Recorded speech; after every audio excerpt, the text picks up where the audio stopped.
Okay, let's begin. May I have a confirmation from one of the students that it's perfectly audible? Yes, sir. Thank you. Thank you so much.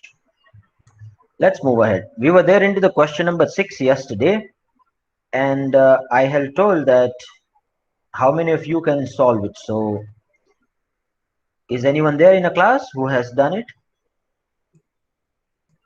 Even if you have tried it, then also it's perfectly fine. If you're getting the wrong answer, that's perfectly okay.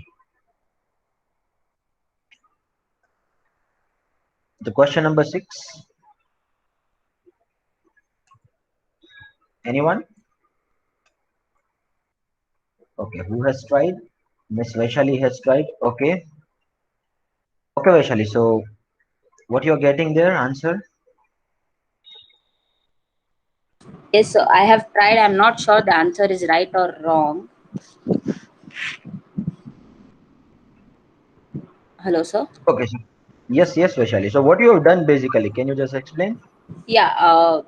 As the in the question, Saraswati had to pay the fees of her education, so she paid down payment of 20% in cash, and the 80% of the amount of her fees she paid in. She has taken the loan from that. From the third month of the third year, she start paid in installments. That is, from that period it starts in annuity, and before that it was single cash flow. So I have calculated the amount of annuity, I have calculated the PV amount of single cash flow, then I have made the total, so I get the total amount of loan. Then Mhm. after getting the total amount of loan, that is the 80% of the total fees, so I calculated the total fees from that amount. And once I get the total fees, then I have found the total amount of down payment by deducting the loan amount from that. Very true. Absolutely correct. Conceptually, you are absolutely correct. Let's see that whether our answers are matching. Conceptually, whatever you have explained is absolutely correct. Okay, so let me just begin with the explanation of the question first. Miss Saraswati has taken a loan, and sir, she is supposed to pay the fees, say 100. So out of 100 rupees, she has paid 20 percentage as a down payment, and rest 80 percentage is to be paid by taking a loan. Now, loan will be paid at that time only, right? Whatever the education institute is there, you are paying the loan amount at that time only, but you will be making the installments of the loan after some period of time once your education gets over. So that's the classic case of the educational loans, where your installment do not start immediately, but after some period of time you start paying the installments. But for the periods where you are not paying the installments, the interest is also being charged on that amount. That's the classic case of the educational loans. Okay. Now we are supposed to first find the amount of loan. From that we'll be able to find the total amount of fees, and total amount of down payment. Now, once we find the total amount of loan here, first we need to identify that which type of an annuity is this. This is how the entire timeline is looking like. Now, she will be paying how many total installments? 20 in total. But first installment will be paid in the third month of the third year. So, sir, say this is the period till which there is a deferment. Let me just change the color of it. So, this red period is the deferment period. Here in this period, nothing is paid. So, I can tell that this is 2 years and 2 months, because in a third year, the third month, we are making the first installment payment, right? So here we have got the annuity. Now what will happen is that first we'll find the PV of annuity over here. And then whatever the amount we'll be getting at this point of time, we'll be converting that into the PV of this point. Because obviously whatever the PV of annuity that you have got uh, at the end of the third month of the third year, my friend, or I may say the at the beginning of the fourth month of the third year, Now that is also something which is a future value for us, because we are right now into this situation. So we are supposed to find the present value of this particular point. So that was perfectly explained by Miss Vaishali. Let's start solving this. So first time, what I'm doing is I'm finding the PV of annuity of this point. I'm circling out that area. So let's go over there and equal to PV, opening the bracket. The first argument is the rate. Interest is charged on a monthly basis. So I'm putting 11 percentage rate to be divided by 12, comma. Number of periods are straight away given to us 20, right? Because we are going to make the payment of loan in 20 installments. So I'm paying 20 there, putting 20, comma. The amount of loan that would be paid by Ms. Saraswati would be 15,000, putting the sign of minus before that so that we get the ultimate answer positive, comma. The future value is amount is not given to us, putting there 0, and the annuity, whether it is at the beginning of the month or at the end of the period. At the end of the period, so 0. Absolutely. So putting 0 because it's at the end of the period, closing the bracket, pressing enter. So this is the amount of PV at the end of, or I may say at the beginning of, okay, at the end of third month of third year. Okay, so let me just increase the size of it so you get it in a better way. Now, sir, in the timeline, we have got the value at this point. So whatever the loan we have taken, no, we have found the annuity of this. What about this point? We are supposed to go into the present. No, we do not want the value after 3 months of third year. We want the value right now. And obviously, whatever the money is left in your loan account will not be given to you free of cost, right? So there would be some interest charged on that amount too. Though your installments will start after this much of the deferment period, pretty much understood. But sir, for that period, the interest will get deferred. That's what has happened with the loan moratorium given by the government of India. That's why people were complaining that during this COVID period, you are saying that you are not supposed to pay the installments right now. Understood. But you are not waiving off the interest payment. It is just being deferred. So whatever the loans you had, you are not right now paying the installments on it.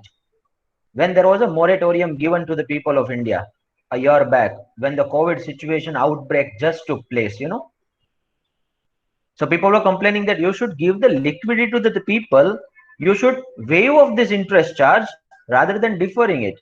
So I'm just delaying my payment. But interest is anyway being charged on it. So what's the point of getting the benefit of this? And you are putting more burden of loan on us. You should waive off this interest for this period entirely. But anyway, they were of the opinion that it is just a liquidity crisis. So after 6 and 10 months, when you will be again back to your work and professions and businesses, you will be able to pay it back. But my friend, it was just a deferment. It was not a waive off of the interest. Anyway, let's move ahead. We are supposed to go to this point. So I'll find the PV of loan, or I may also call it as the amount of loan. Now, friend,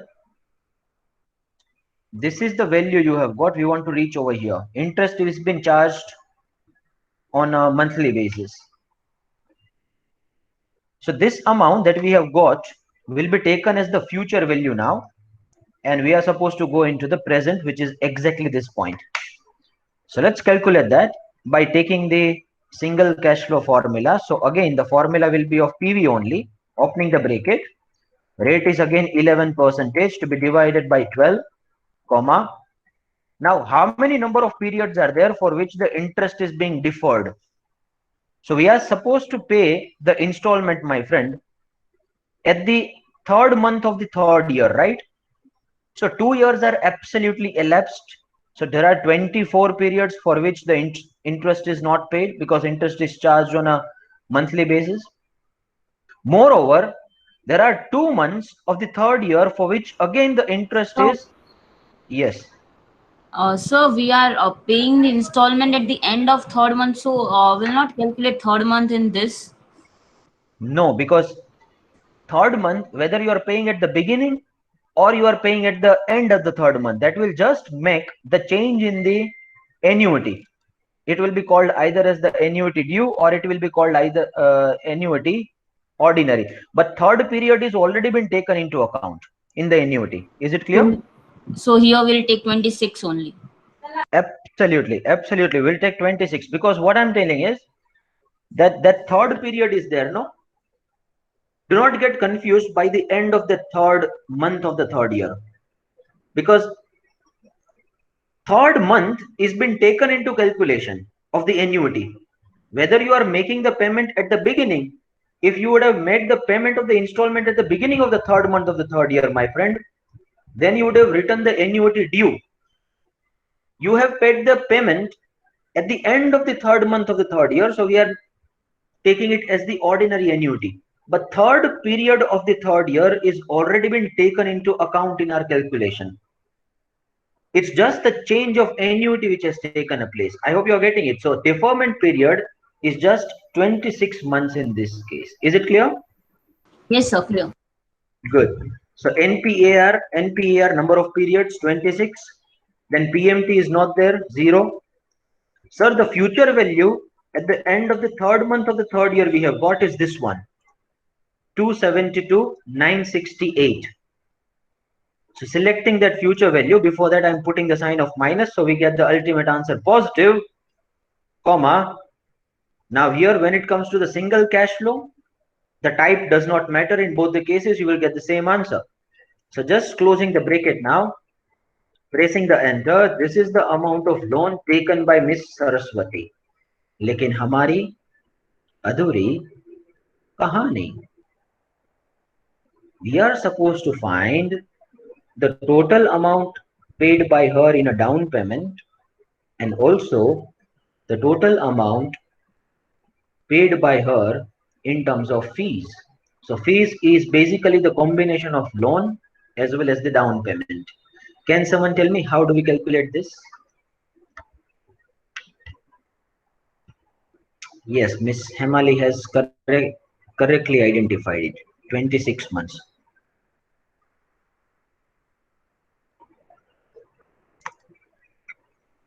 Can someone tell me how do we identify the amount of fees from it and the down payment? Amount of loan minus PV at the end of the third year. So can you repeat the question? Yes, my question is that we have reached to this point. This is the amount of loan we have taken.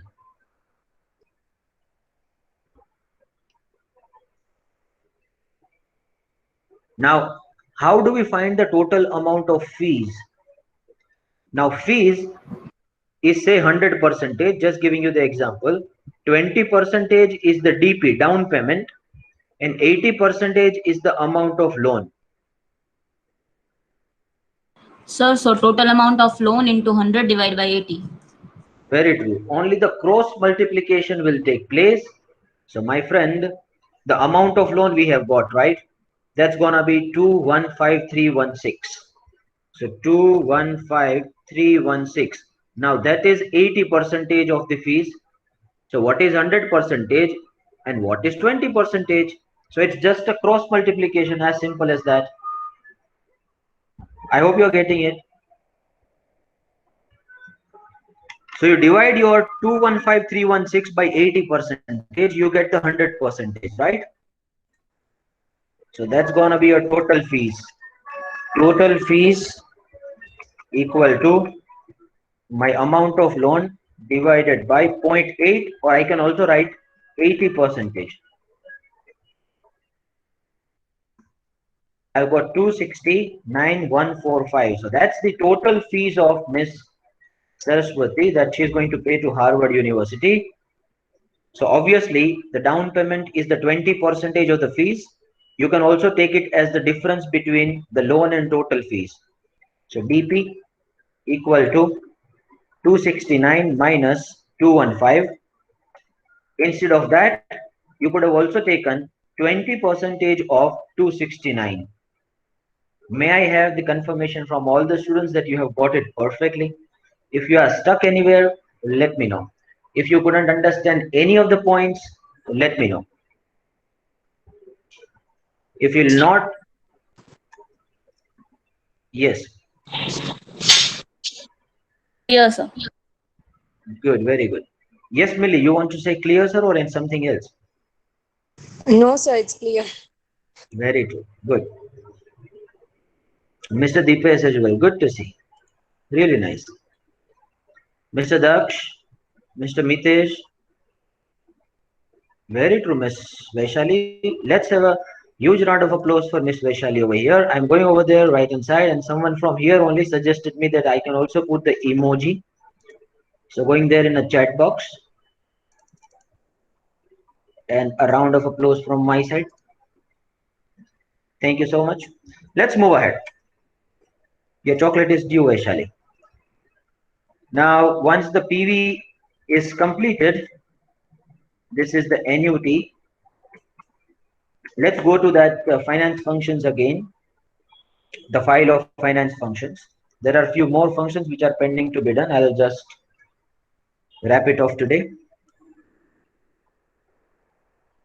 Once that file is open, please let me know. Give me a confirmation so that I can move ahead.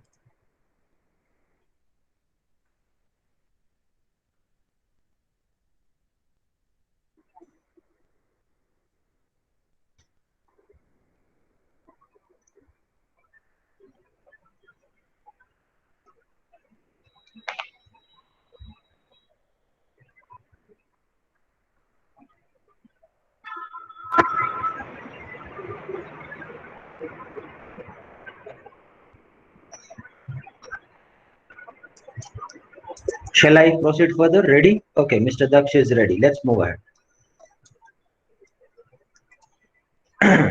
Let's go to one of the, okay, I'm just opening a different worksheet only because I'm covering one more thing here.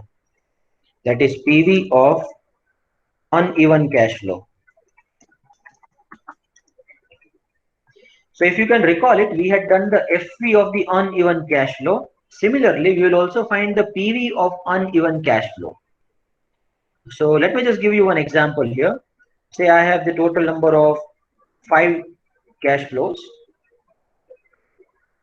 like this, and I have the future values, and say 1 lakh is the future value right now in the first year. Then there is 5 lakhs, then there is 7 lakhs, then there is 2,50,000, then there is 4 lakhs. Now this is the differential cash flow, uneven cash flow. You cannot call it an annuity. The discounting rate, or I may also call it the rate of return, is 15% in all of this. Now my friend, say this cash flows, which are the future values, are occurring at the end of year.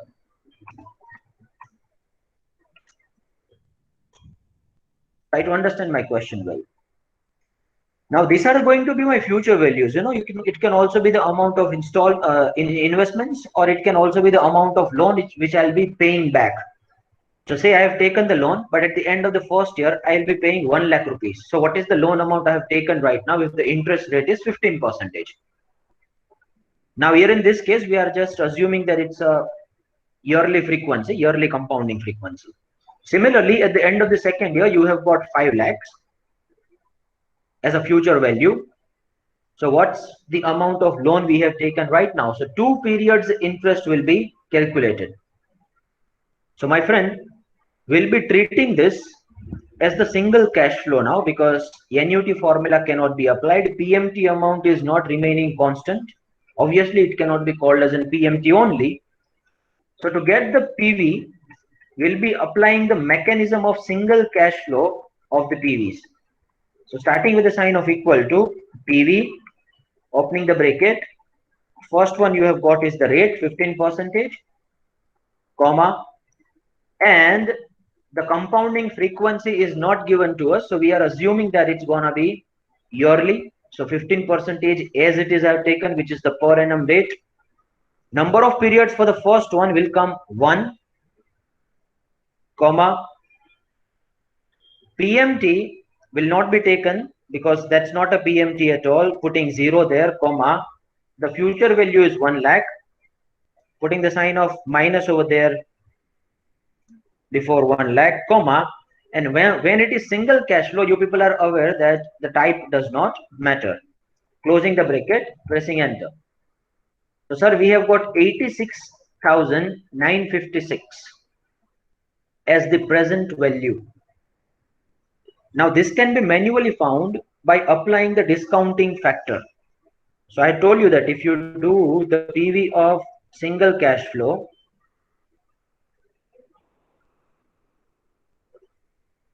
you can use the formula of FV multiplied by 1 divided by 1 plus R raised to N. Now this 1 divided by 1 plus R raised to N can be called as the discounting factor. So you may just find the discounting factor manually to get this answer without applying the formula. If you say we're doing it manually, then how would you have done it? So equal to, I'm first finding the discounting factors. 1 divided by 1 plus R. R is going to be 15%. So I'm writing 15%, closing the bracket, raised to. Now discounting will take place only for the 1 year, my friends. When we were finding the future value, at that time we were finding the value at the end of the 5th year. So the compounding period for the first year was taken 5. So the N was in a descending order when we were finding the future value, and N will be in ascending order when we are finding the present value. That's just an analytical aspect I'm telling. You people are aware about it, right? Because if I tell you that you are going to get some money after end of the first year, so what's the present value? So discounting will be applied only for the 1 year, right? Similarly, if I say that you'll be getting some amount of money after 5 years, so what's the present value right now? So discounting will apply for 5 years. So here the discounting number of frequency will be ascending in order. But when we were finding the future value, it was descending in order. Because if I say that at the end of the 5 year, what will be the future value? So you are investing it first year. So you get the interest for 5 years for the first year, right? Similarly, you get the interest for 4 years for the second installment, second amount, second year's amount. So that's the only basic difference between the two. Rest everything is remaining same. So I'm just selecting the cell where numbers are written, ends are written, serial numbers obviously, pressing enter. That formula will remain constant. I'm just dragging the formula, so I have got the discounting factor for all this years. So you straight away multiply your discounting factor with the future value. This is the future value, right? So you get the present value, that's 86,956.52, which is exactly same as what we have got by using the formula.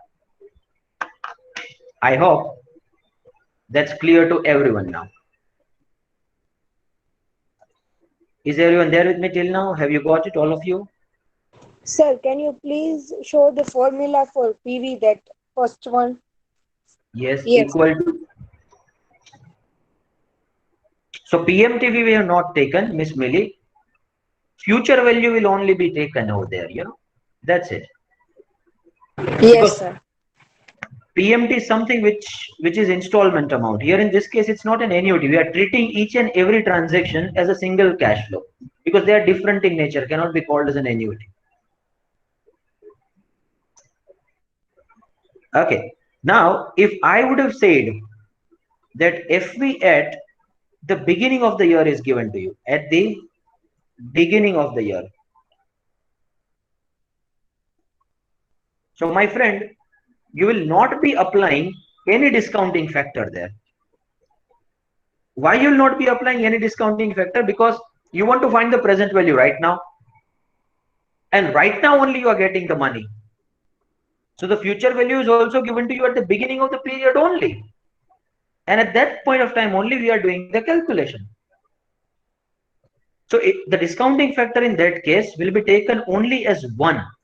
So this will happen, but this will happen from the second year onward. So only for the one period, only 1 will be taken as the discounting factor in that. If I would have said that it is at the beginning of the period, say you will be getting some amount of money at the beginning of the second year.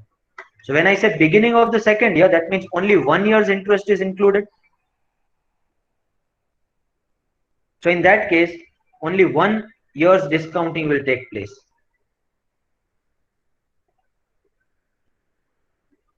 So that's the only complication we have as far as the potential cash flows, uneven cash flows are concerned. Okay.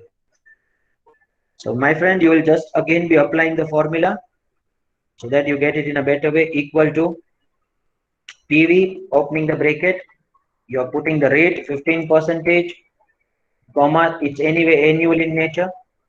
Then you have got the number of periods, that's gonna be 2.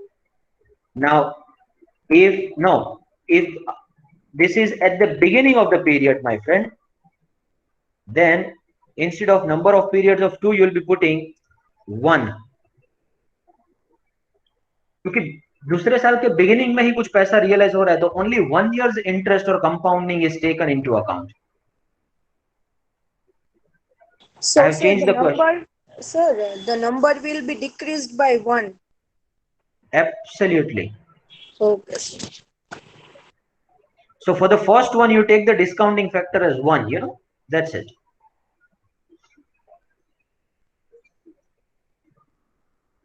Okay, comma.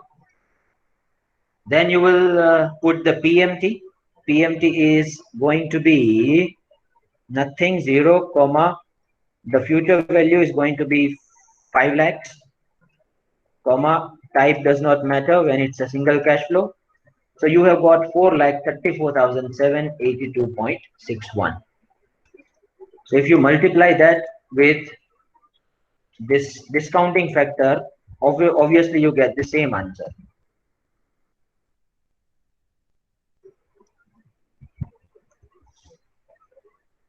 So if I say at the end of the period and if I say at the beginning of the period, the only difference would be that the number of periods will be reduced. For the first one, you will not be finding the present value at all. The first one's value will be same as it is if it is beginning. So equal to 1 lakh, 1 lakh. It will be same. You multiply anything with 1, it will become 1. So discounting factor is anyway 1 in this case. If it is realizing at the beginning of the period, please put it in the back of your mind. I hope you are able to get the complications and the varieties I'm putting across to all of you. Okay. Let's move ahead.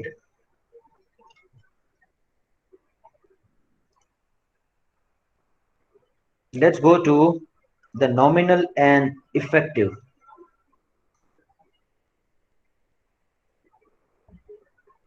Go to the task effective and nominal. I'll just explain you first of all about this effective and nominal rate and then I'll move ahead. May I have the confirmation till now that you have got everything absolutely correct? यहाँ तक हर कोई मेरे साथ? Yes, Miss Hemali, the calculation of second is done, no? Good. Yes, sir. Could you please show the calculation for the discounting factor again? Okay, fine, no worries. Why not?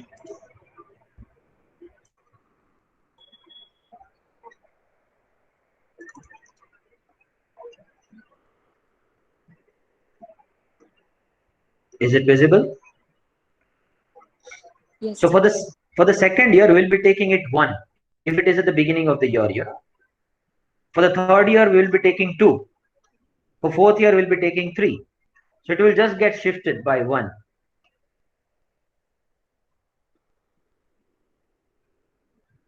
अभी मैं तुम्हें बताऊं कि तुमने लोन लिया और पहला instalment तुरंत ही पे कर दिया लोन में, तो वो जो इंस्टॉलमेंट है उसमें there will be no interest because you are taking the loan and at the same time you are making the payment of it. So in that installment there will obviously be no interest involved because you are anyway paying at the beginning of the period only. So that's why the discounting factor would be taken as 1 in that case. So, Yes. so in this PV at the beginning, why in the first year there is 1 lakh only? Say, what did I say, that the future values are given to you? The future values are given to you at the beginning of the year. Let me just draw the timeline. So this is the timeline. Here we are at the PV, right? Now, say this is the period number 1, 2, 3, 4, and 5. So this is the end of the first period. This is the end of the first period. This is the end of the second period. This is the end of the third period.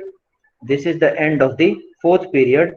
This is the end of the fifth period. Right? So these are the fifth period. Try to understand. PV matlab ke I want to reach over here at this point. And if I tell you that the payment or the future value is given to you at the beginning of the period only, so it's anyway equal to PV, no? Check it out. If I would have said that the amount is at the end of the first period, then I would have taken the discounting factor of this period as well. Okay, sir. Is everyone getting this? कहीं पे भी कोई भी stuck हो रहा है तो मुझे बताओ, कोई प्रॉब्लम नहीं है बेटा, अपन स्ट्रेच करेंगे. ऐसा बिल्कुल नहीं है कि अपनों को इतने ही लेक्चर्स में ही कंप्लीट करना. I am there for you. That there was very famous quote, that if you just ask a foolish question, you'll be foolish only for the one time. But if you do not ask the question at all, you'll remain foolish for the lifetime. Okay, let's move ahead. Question पूछने में तो बिल्कुल tension नहीं लेने का, पूछ ही लेने का सीधा. I am not someone who judge you based on your questions. I to certainly like those people whose curiosity is that much. Even if their questions are very silliest one, then it's okay. I know that I was there at your place, and I know that how many blunders I did at that time. So I'm no way in any position to judge you people right now. Okay, let's move ahead. I'll go to the effect and nominal now. So there is a difference between the effective rate and the nominal rate. I'm just giving you the example. Say there is a 10% interest you get, and the compounding is 6 monthly. Now 10% is the per annum interest given to you. So what happens essentially is that you have 100 rupees. Then for the first 6 months, the interest is given to you. So for the first 6 months, you get 5% because obviously 10% to be divided by 2. So you get 5 rupees on 100. So at the end of the first 6 months, your money will be 105. Now for the second 6 month, my friend, you will again get 5%, but that 5% will be on 105. So your amount would be 5.25 of the interest. So your future value after end of the first year, or I may say at the end of the second 6 month period, will be 110.25. So what is the amount of interest you have earned in it? 10.25. So what is the exact effective rate you have got in this? The exact effective rate you have got, sir, is 10.25 divided by your amount of investment.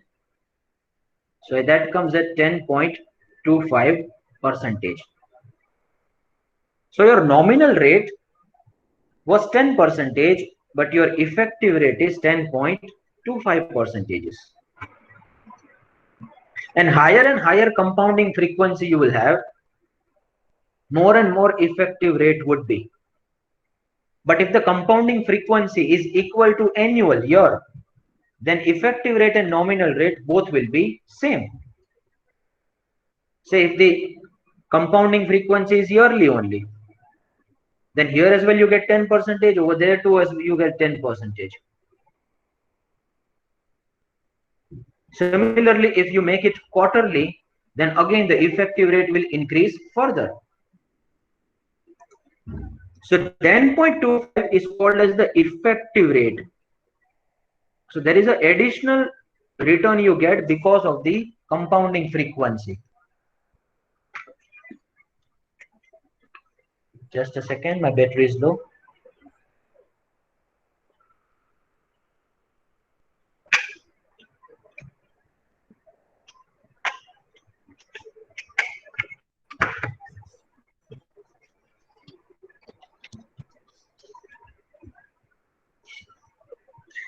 Okay. So just because of the fact that there is a compounding frequency, which can be annual, which can be quarterly, which can be 6 monthly, which can be daily, because of that compounding frequency, your effective rate tends to get increased, and it will increase only. So effective rate is anyway would always be higher than the nominal rate if the compounding frequency is not annual. When it is an annual, then both the rate will anyway be the same. I hope you are getting the difference between the effective and nominal rate. So that's the manual calculation I have done. But to do it in the Excel, that's a very, very, very easy task. So say you have got, I'm just deleting that. You have got this situation, nominal rate is 11% and compounding frequency is quarterly. So what you will do equal to find the effective rate, there is a function called effect.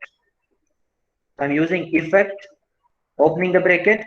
Then first it asks me that what is the nominal rate. So obviously I link that with 11%, comma. Then it asks me that number of periods in a year. So that's basically the compounding frequency, right? So if it's quarterly, the number of periods would be 4. If it's 6 monthly, number of periods in a year would be 2. But sir, in this case, it's quarterly, so I'm putting 4 as the number of periods in a year. Closing the bracket, you have got the effective rate. Similarly, from that, if you want to find the nominal rate, then there is function called nominal. Opening the bracket, you select the effective rate because now you want to find the nominal. So I'm selecting 11.46, comma. Number of periods in a year are going to be 4. Closing the bracket, so I have again got the nominal, which is 11%. So I hope everyone is able to identify the difference between the two, effective and nominal. Is it clear, my friends? Everyone, all of you? Sir, please explain again nominal rate. Okay. Say, Millie, there is a 10% nominal rate you get. And compounding frequency is 6 monthly. So you had invested 100. Say we are taking the example of investment, not loan in this case. Then 10% is the per annum rate, right? So what do you get as a 6-month rate? Because anyway, 6-month compounding frequency we are following. For the first 6 months, you get 5%, right? On whatever the amount you had invested. So you get 105. Now, Yes, sir. so for the next 6 months, again the 5% would be given to you, and that would be on 105. So you get 5.25 rupees.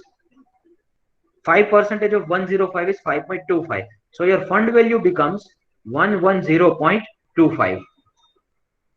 So Miss Millie, you have earned effectively the interest of 10.25 rupees in a year. Yes, sir. Now, what is the effective rate of return you have earned in a year? So 10.25, if you divide it by 100 rupees, which was your initial investment, that means your effective rate is 10.25%.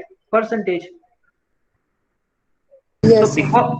because of the fact that you get the more and more compounding frequencies, your effective rate tends to get increased. And when the compounding frequency will be annual, please put everyone in the back of your mind, when the compounding frequency will be annual, effective and nominal rate will be same. I hope that's pretty much clear to everyone now. Okay, so that's effective and the nominal rate. And the next session, we are going to prepare the loan amortization schedule, and that would be eventually the end of the time value of money as far as the Excel exercises are concerned. In the deferred annuity, my friends, there can be a continuous compounding as well. So I have given you the chart of the PV, and I have also given you all the combinations possible, the varieties possible for all such sort of the transactions, and the formulas are mentioned. So that's my humble submission again, that if you do the practice over there manually by using those formulas, you will be fundamentally more clear. I'm not saying that you are not conceptually aware right now. You have done it amazingly well till now. But if you'll be doing it on pen paper by using those formulas, again, you will be quite clear about those concepts. So if you have got the time, you should practice those sums as well. So I have uploaded the practice sums, and I've also uploaded the formula chart of the PV and FV2. In some of the cases, you might get stuck when there would be something in a power, say 15 raised to 0.25. So if something like this will take place, then you will get stuck in those manual situations. You may use the scientific calculator, which is the easiest way. Else, you may use the log table in this case. So I will take few of the questions and I'll tell you that how to take the logs, so that you will not be getting stuck while solving those questions on pen paper. So next session is going to be about the loan amortization schedule. We are going to prepare the entire schedule for all this number of years, the amount of installments, the amount of principals in that installment, the amount of interest in that installment, and that will be applicable to you realistically, practically in your various amounts of loans and EMIs you'll be taking. So you'll be able to calculate it on your own after the end of the next session. That's it from my side for the day. Please put your enrollment number as a mark of your attendance. Please take care. Bye-bye. Sayonara. Enjoy the rest of the day. See you all in the next session with the utmost of energy and enthusiasm. Yes, you are not having the calculations in the examination, Ms. Vaishali. You will not be having these calculations in the examination, for sure. Single cash flows of PV and FV can be asked in some of the questions.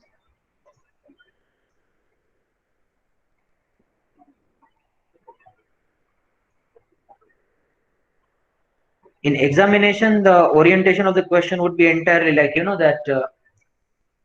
what are the various functions in Excel related to the future value, related to the present value. Explain the syntax of nominal value and the effective value. So those kind of questions can be there in the pen paper examination.